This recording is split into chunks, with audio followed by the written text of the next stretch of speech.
Táto kopírka je dačo jak prvá frajerka, možno nie až taká pekná, ale nesklame ťa. Čaute, ja som Bob a toto je Bobek a spoločne sme Inkbusters! Čaute, sme späť a je tu nová tlačiareň MT200 Stencil Printer, poďme na to. Toto je vlastne skéner, kde vlastne dáme A4-kový papier, tento nám prenesie a takto sa tvorí ten stencil. Znova nejaké skúšobné papiere. To si vezmem ja. Tento druh tlačiarne možno asi pozná väčšina taterov, ktorí začínali skôr. Sú krabicu si tiež vezmu. No, vyzerá to takto.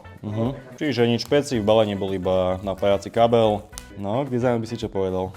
Dizajn je taký... No, daj privlastok. Tu samozrejme nie je žiadna baterka, to treba napájať normálne do siete, ani aplikácia, nič. Kabelik je dosť kratučký, dead zvučí set. Pri tomto je dobre ju najprv zapnúť a nechať trošku nahriať. Pri týchto tlačiarniach je veľmi podstatné to, že si musíte dizajn vytlačiť najprv cez normálnu tlačiareň na A4-kový papier. Veľa detailíkov, dokonca nechali tieto šedé časti, aby sme videli, ako sa s tým popasuje. Prvé plus je, že návod nie je po čínsky.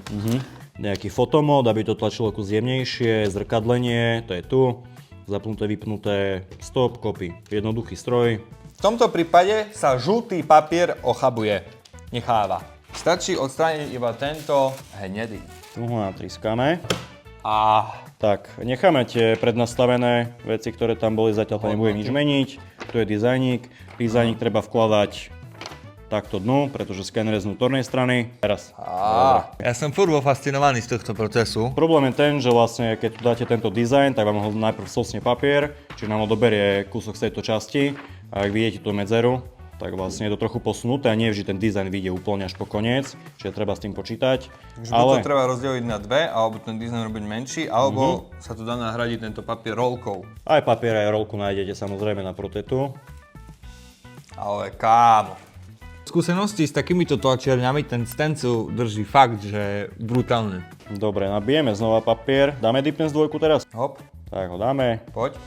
Vyzerá to super, akurát škoda, že ma ten kokot nepočúval a Musíš nedal to otvoriť naopak, do piči. ale to je on. Joj. Krásny stencil. S týmto, toto tu otlačiť a na tom robiť to je Paráda. jedna nádhera. Pozrite sa na to.